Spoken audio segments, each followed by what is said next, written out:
Joining me today is a man that's had an incredible college career to this point. He is currently a top 25 player that was ranked in the transfer portal this past offseason, and now he's one of the newest members of Illinois, Andrej Stojaković. Andrej, appreciate taking time to come on today, man.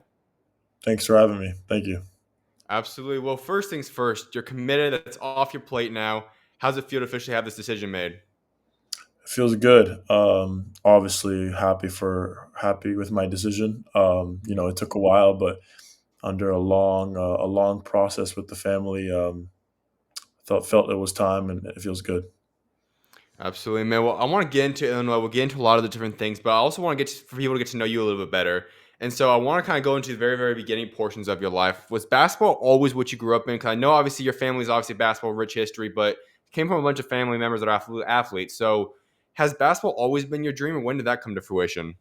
No, I think I was always around basketball, but it wasn't my dream. I was just Okay. trying out different sports. I think what was nice is that my parents kind of allowed me to for myself to fall in love with basketball instead of being Mhm. forced on me. So I think that's what I'm super grateful for. I found it for myself, and so far it's helped me with a lot of things. So When would you say that time came that you started to realize that basketball is exactly what you want to pursue? That that's the sport that's meant for you?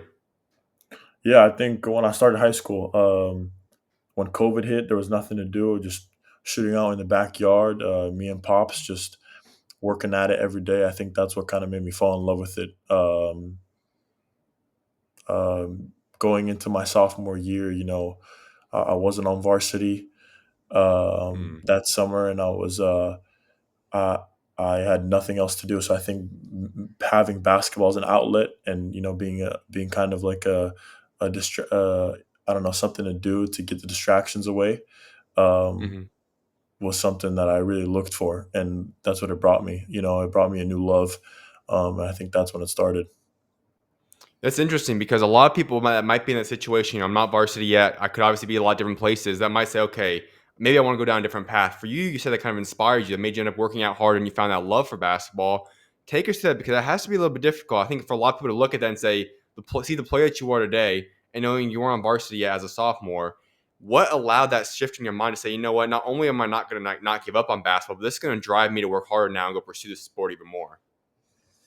Yeah, I think going into it as a freshman in high school, Hmm. being on JV as a freshman and seeing all the guys that were, on varsity, it was something I always wanted to do. Seeing the crowd in the high school gym, and my sophomore year when I finally got to varsity, it was COVID, so we didn't have any fans, any spectators, so I didn't really Hmm. get to experience it, but I had the lessons and the games to give me, enough experience for me to see how it works.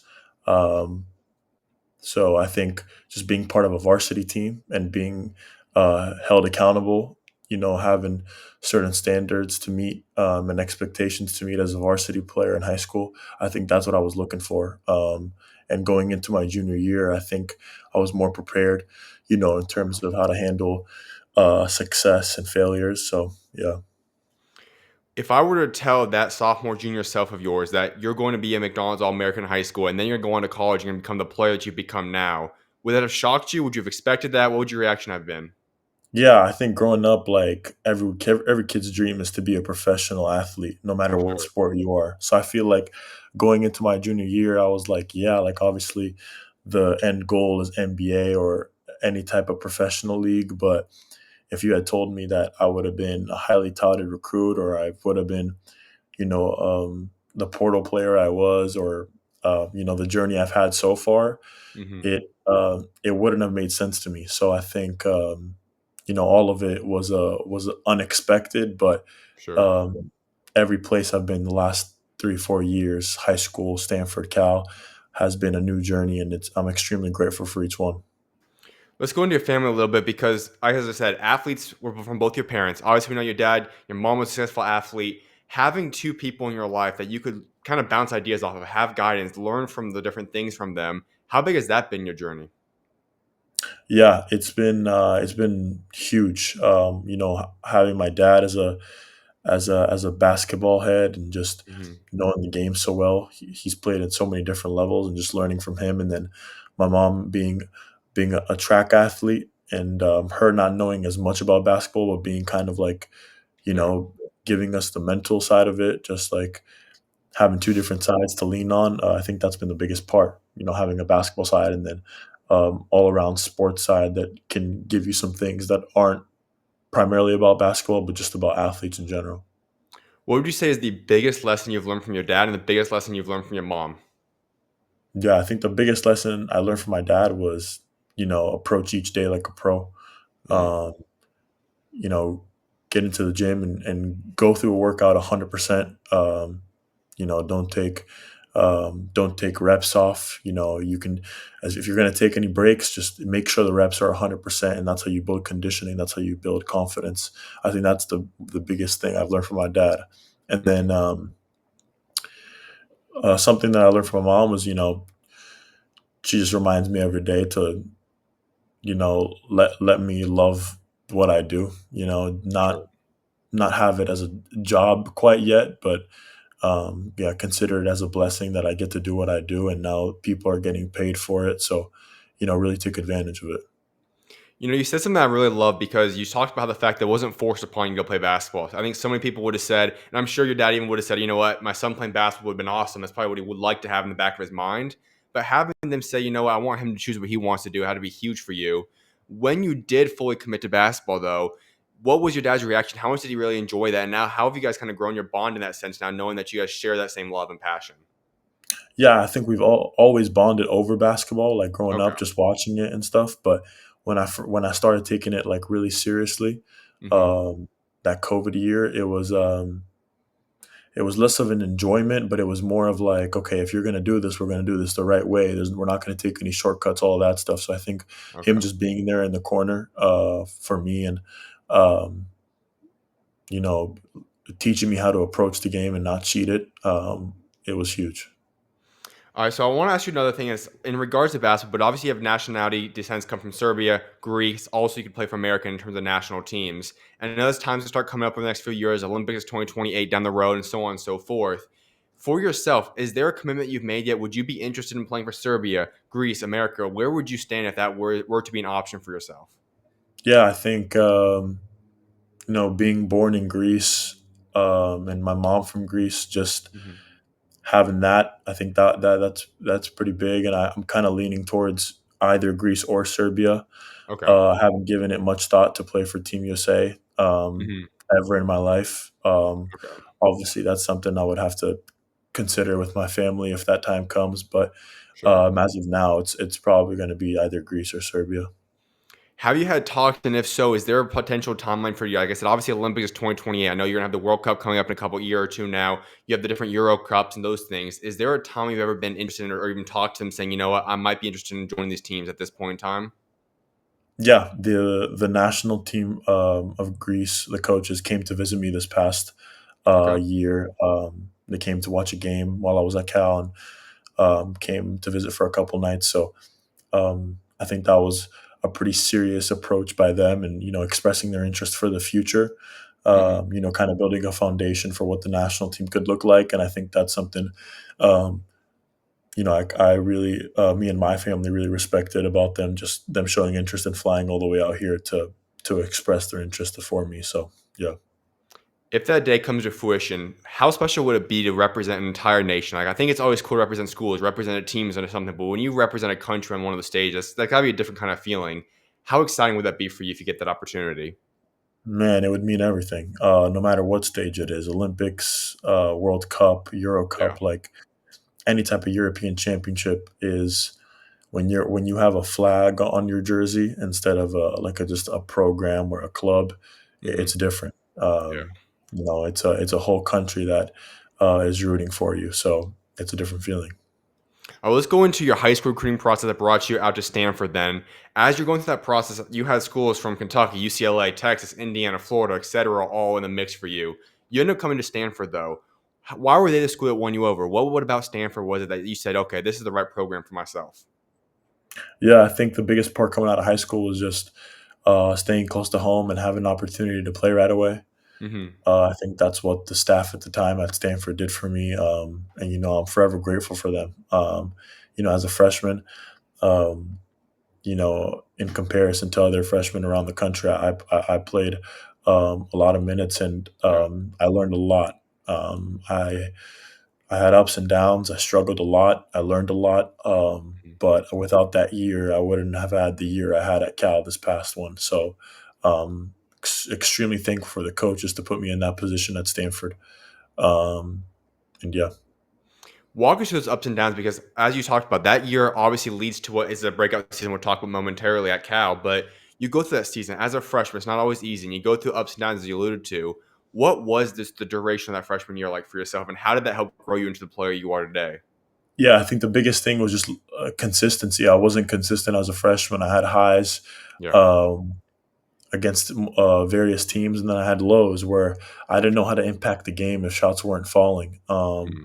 And that's something that um, I really prided myself on, like, this past year. Like, if shots weren't falling, how do I impact the game, whether it's blocking shots or keeping my teammates involved or rebounding and pushing the ball? I think as a freshman, I wasn't mentally prepared for those types of challenges because high school, anyone can be good at high school. Like, Mhm. you can do whatever you want and be the star of your team. But when you get to college, it's a different feeling when um, you're not impacting the game as you usually do and you're trying to find new ways. I think that's what I struggled with in my freshman year. And at the end of the season, Coach Haas obviously gets let go. They part ways, and you end up going to the transfer portal. Then I want to ask you though, if Coach Haas were to stay there, do you think that would have been a chance that you would have remained at Stanford? Did that help kind of move the decision, or were you already going to plan on going to the transfer portal either way? No, I think that's something that, I guess we'll never know. True. It was always up in the air. Coach Haas was amazing towards me and my family, and the opportunity he gave me to come in as a freshman um, and play. Um, like 14 to 22 minutes a game, regardless of what it was. Hmm. It was great for me and my development. I think him getting let go was kind of a sign that I should enter the portal and it's time to move on. Hmm. Um, but who knows? Who knows if he would have stayed? So you end up going through this portal process, and you choose Cal. Were there other schools in the mix, and if so, was there anybody even close to Cal, or was Cal once you got there? Did Coach Madsen just kind of win you over right away? Yeah, Coach Terry at Texas at the time had come Hmm. to my house to visit me. Obviously, Cal had come, and those were the two that really pushed and were started being aggressive in the beginning. Obviously, North Carolina and BYU got in the mix, and as soon as Coach Pope got the job at Kentucky, he continued the recruitment there. But Okay. I think Cal was just a place that I wanted to go to because it was a it was a place where I was allowed to play free, play through mistakes and you know, allow me to become the player I am today. Obviously, they told me that I had to earn everything. I had to earn the leadership role. I had to earn the the guy, so to speak, role. Yeah. But I enjoyed every second of the process. I came in the summer. I had fun learning with my teammates, and it was great. I built friendships that will last forever. So, having that journey to really um, immerse myself as that type of player at Cal, and as the first year in the ACC, it was kind of big for us just to perform the way that we did, and it meant a lot for the program. So I'm super happy. Obviously things didn't go our way at the end, but I'm super happy with what we accomplished this year. I have to ask about that travel schedule though, because that was pretty crazy. You talk about you guys going on the ACC, you guys going all the way over to the other side of the country. How did you deal with that as a player, and what was that traveling schedule like? Yeah, it was pretty hectic. The program at Cal did a great job of, keeping us on point with the academics while being away. Mhm. Everybody there was super helpful. All the supporters in the program trying to get us right. We were on the East Coast a week for a week at a time, every other week at some Yeah. point. So, um, it was definitely hectic, but we learned a lot about ourselves, different environments. Coming from schools like Stanford or Cal, you don't really get to see 18,000, packed gym every night. So just being a Mhm. part of that environment and, winning a couple and losing a couple on the road Sure. what meant a lot for the program. How excited are you now to be at Illinois, knowing that you're not going to have that travel schedule though? Yeah. that's just something I wasn't really thinking about in the portal, but now that you Sure. mention it, obviously it's more convenient for us. Yeah. We got the LA trip, we got the trip to Maryland, but Mhm. everything is mostly in the Midwest, so Mhm. we're extremely excited. When you were heading into your sophomore season at Cal, did you expect to have the jump that you ended up having? Did that even shock you a little bit, or what were your expectations heading into the season? Yeah, I think that's something my parents did a good job of, like, keeping me grounded and away from setting an expectation for myself. Okay. Um, mentally, I had certain goals that I wanted to achieve, but I didn't want to set an expectation for myself and let myself down. So I didn't pay attention to percentages and stats throughout the year, and I just kind of played my game. But um, I think just approaching every game like, you know, my work got me there, and my Yeah. work should give me the confidence going into games, which I struggled with confidence this year too. But I think I was Mhm. kind of more comfortable with immersing myself I'm going to go into a game and be the top player on the court, and I'm going to play like it. I'm going to get my teammates involved, and I think that was the whole mindset. And I think with not having an expectation for myself kind of allowed me to do that and play freely. You talked about the freshman season where, it was difficult to be the guy in college. You had that situation in high school, you figured that out. You really did embrace that role then your sophomore season. When do you feel like you started getting comfortable for yourself and you started saying like, okay, I feel like I can be myself. It's not obviously you have to have weight on your shoulders or whatnot, but you feel you can go out there, you can be the guy. When did it kind of get comfortable for you last year? Yeah, I think in non-conference we had some, less competitive games for Sure. us, and it's easy to tell yourself that you're the guy at that point. Hmm. Um, but then once we started playing conference games against some top teams, you really face some adversity, and that's kind of when guys second guess themselves. And going down with that hip flexor injury for myself in the middle of the conference play, I was in my head a little bit when I came back, and it took me a while to get my rhythm back, and that's what I really prided myself on the whole year, just maintaining a solid rhythm for me to compete. So I don't think until the last 3 games at Notre Dame we lost in multiple overtimes, and I think that's when I really like found my rhythm back. Okay. Playing a multiple overtime game, and I really did think, even though we lost, I really did think that I impacted the game more than scoring. Mhm. And then that allowed me to prepare and be ready for the ACC tournament games against Virginia Tech and Stanford. And I think that's when I was at my best, finishing the year off strong. And I think, Yeah. it's unfortunate that it got to that point and it got to be so late in the season. But I'm grateful for the struggle I experienced in between my injury and the final point of the year. You've said so many different times about how these struggles have helped you kind of become the person that you are. It helps you and you learn from them. That's not the same mindset though for a lot of guys. A lot of guys go through these difficult times, ups and downs, and it takes a while for them to get out of it. You seem to have a mindset of, I might be going through a down period, I might be having some trials, but I'm going to learn from them. I'm going to get better. I'm going to embrace these actually to make me a better person. How did that come to be? Has that always been the way your mind's worked? Has that something that's developed over time, or how did that mentality come to you? Yeah, I think it's just like seeing so many different things out of high school, and seeing different looks, how the defense plays you. You know, I've been struggling when it's one on one. I've been frustrated when I've gotten doubled or tripled Mm. teamed, and I think that's something that you don't really think about. Like when you're in the middle of a struggling mindset mentally, you don't really think about how it's going to get better. You just think about, oh, the moment I'm in right now really sucks. But I Yeah. think when that struggling point is over and you're back on a high note, you really think about how much that struggling point helped you. So I think still to this day, I always when I'm struggling mentally in during the basketball game, it always feels like I'm in a giant hole. But once you're out of it, you feel like you're on top of the world. So I think that's what gives a lot of players confidence, that once you overcome a certain struggle, whether it's getting double teamed or missing a lot of shots, Mhm. it gives you more confidence. Love that, man. Well, I know there's a lot of Illinois fans in this video right now, so I want to get into some of these topics now. So let's get into this recruiting process for yourself.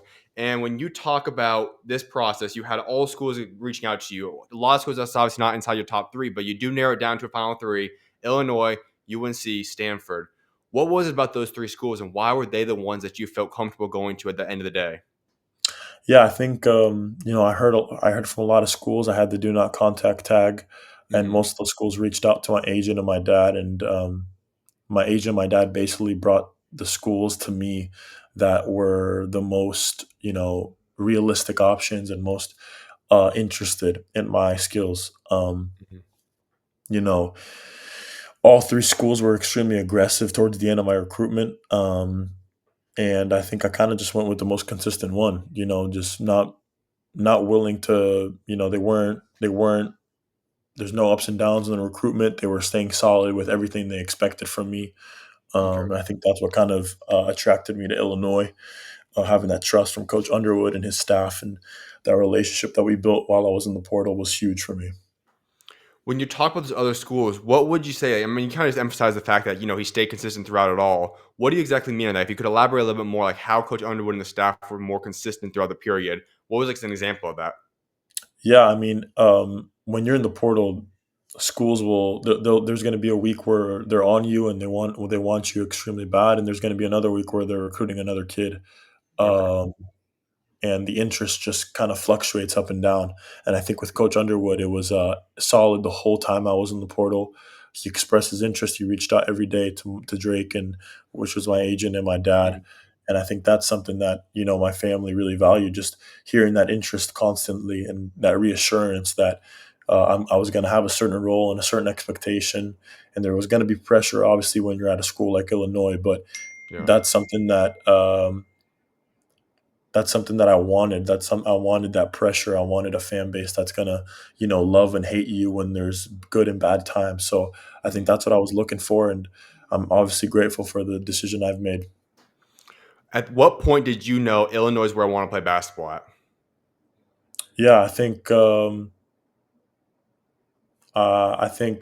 after my visit at Illinois, I took a couple days to talk to other schools and really hone in on the possibilities of me seeing myself at those different types of schools. And Mhm. I think there was just a day where I didn't talk to anybody. I literally ghosted all the coaches, including Illinois. I was just to myself and just trying to figure out a place where I could envision myself Mhm. succeeding and failing and what it would look like. And I think I just kind of got that gut feeling that it was Illinois, and then I kind of Mhm. gave it a couple more days, and me being at Illinois kind of became more clear. Okay. And I think that's why I chose it, because even after I decided on Illinois, the next couple hours and day or two were even more clear for me to go there. So I think Mm. that was the main reason. Well, you got to give us the story. How did you tell Coach Underwood that you're going to be committing to his school? Um, I I FaceTimed him. Mhm. It was me, my mom, and my dad in our kitchen, and I FaceTimed him, and I just told him, Coach, that I really appreciated him being interested from the beginning, and Mhm. I'm all in. I'm like, I'm bought into what he's trying to build there with the guys that he's recruiting and the coaching staff he has over there. So just looking forward to the year we're gonna have. What was his reaction when you told him? Yeah, he was hype. He was in the house with his wife, just relaxing, and I think I don't know if he was about to play golf or something, but he was super ecstatic, and I think that's what kind of justified my decision. Just him having that excitement, and from him and his wife and the rest of the coaching staff when they found out about how excited they are to have the year we're about to have. So Walk us through Coach Underwood. I've always been a big fan of him. I know, like you said, he's probably not meant for everybody because he's that guy that's going to hold you accountable. He's a very, very aggressive, hard-nosed coach. I personally love those type of coaches. But for yourself, obviously, you haven't experienced the coaching aspect of him yet. But from what you've seen, you know about him from your conversations. What is Coach Underwood like? yeah, I think just talking to Kylan Boswell and Tomislav Ivicic in my recruitment and learning from them about the coaching staff, I think him being hard nosed and holding you accountable during practice, and then treating you like his own son outside of practice, having that relationship with his players, I think is kind of what I need. Okay. someone who's going to hold you accountable when everything is serious, and then when it's time to throw a joke out there, he will. And I think that balance is extremely valuable for a player's relationship with his coach. So I think that really stood out to me. Someone who's really about his business and serious about winning. And you know, one thing that stood out to me when on the visit is that he said that I'm going to get on my players when we lose, but I'm going to celebrate just as much when we win, even if it's the little ones. So I think that's something that I was intrigued by, that he celebrates every small win, every big win, but he also holds everyone accountable for every small loss, every big loss. So I like that a lot. One of the aspects of the recruiting process, and I know it's become more and more prevalent over the past few years, has been the NIL aspect. When you're going through the process, how did you maintain that? How did you deal with that aspect? Yeah, I just left that part all to my agent and my dad. Okay. It's not something I discussed with any of the coaches. And to be honest, I think that's when it's just the player and the coach, I think that's a very weird environment for myself, at least. Sure. Um, because as a 20-year-old kid, a 19-year-old kid, I'm not thinking about obviously I'm super blessed, but I'm not thinking about having that expectation. I'm getting paid this much, so I have to perform like this. Mhm. I'm just thinking about who my teammates are going to be, what we can accomplish, Sure. my role. Like, those are the biggest things that I'm thinking about. So keeping that aspect to my agent and my dad was something that I had to do, just so I didn't have to set an underlying expectation for myself. Um, but yeah, it is pretty crazy. Obviously there's multiple different conversations to be had um, between players and coaches about that stuff, but that's how I just did it my way. I like that because I've actually heard this. A couple guys I've heard have similar stories that we kind of say, "I want to keep it all basketball. Let my agent and people take care of the other situation." How important was that for you to say, I do want to keep this basketball base. I don't want to know Coach Underwood for the financial aspects. I want to be the player. Yes, my agent can take care of those numbers, but I always want to stay focused on basketball. How important, how helpful even was that for you in your decision? Yeah, just having that trust in my inner circle that they're gonna worry about what's important to me, and Mhm. that's why I chose Illinois. Okay. I didn't I didn't I didn't choose Illinois because they were the highest bidder. I chose them because that's who I felt that was going to give me a role and I wanted in terms of winning. Being out of the tournament my first 2 years sucks. And seeing players in my class have success in the tournament is what I really was looking for. And I was envious of that. And I think it was a healthy envy that I was looking for, just being competitive in a bigger stage. And I think that's what I wanted.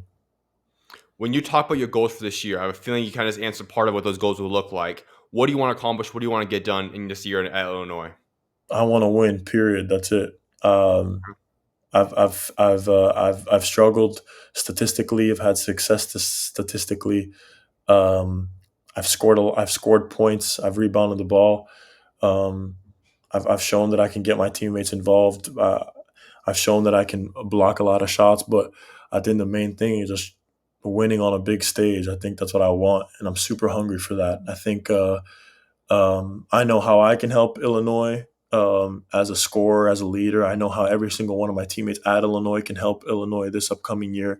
Mhm. And I think that's what makes me very excited for this year, just knowing what we have in store. A lot of people are overlooking us, but Yeah. I really think we have a chance to make a deep run.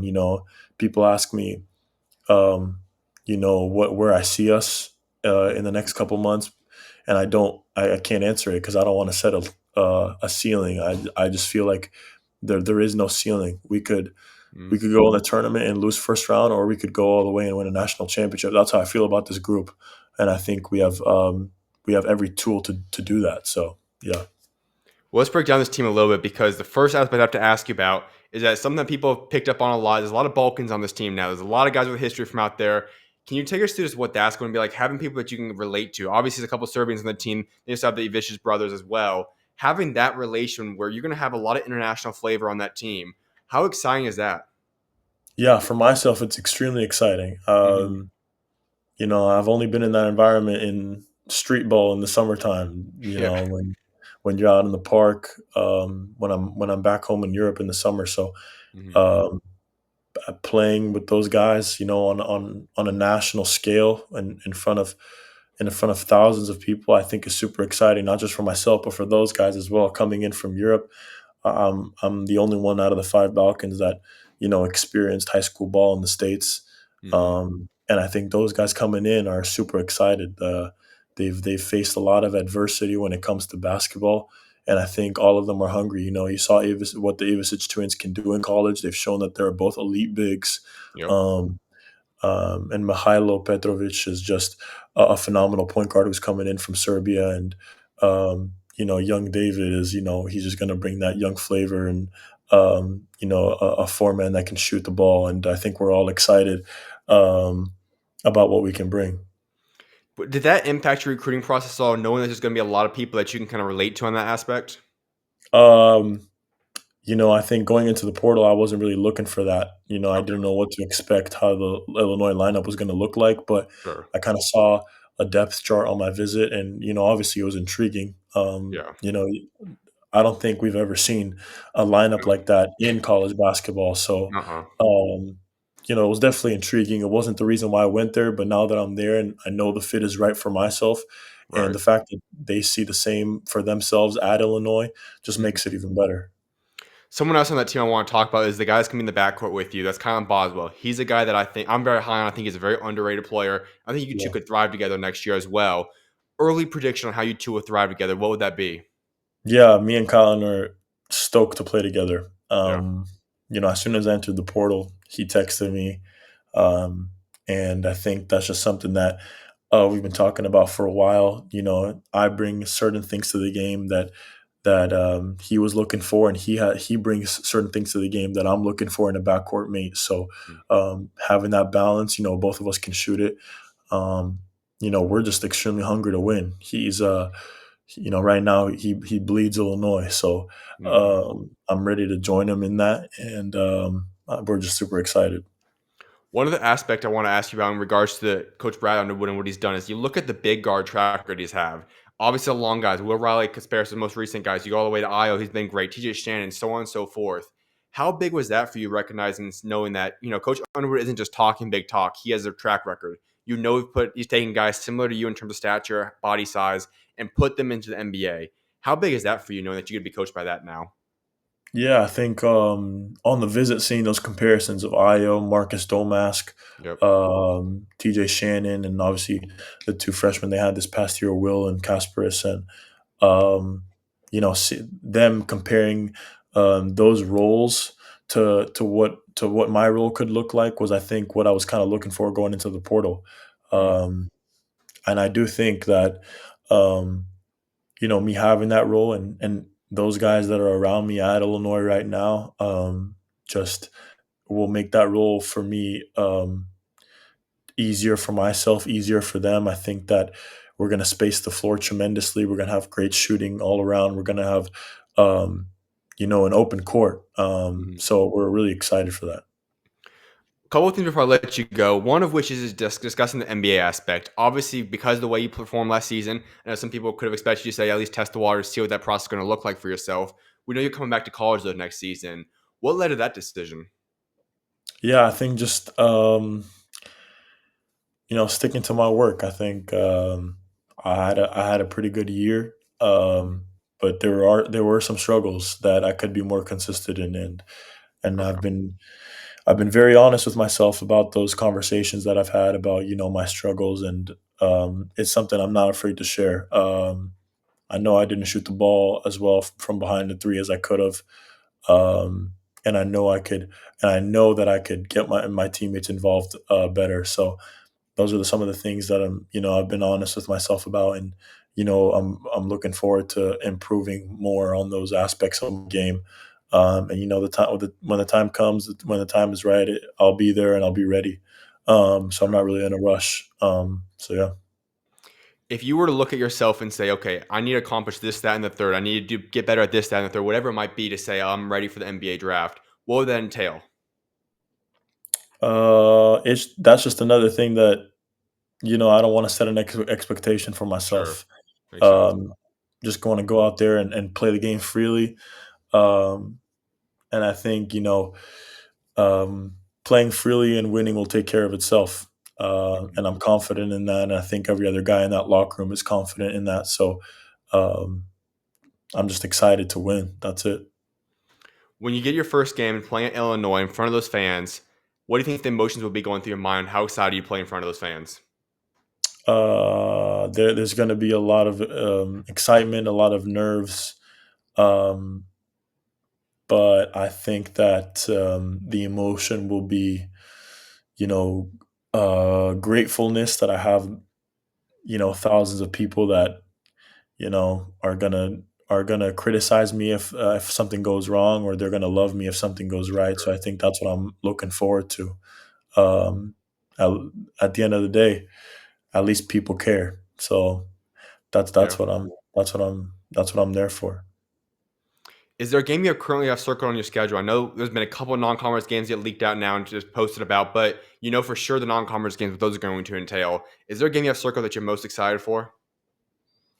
Not really. I think I'm. Okay.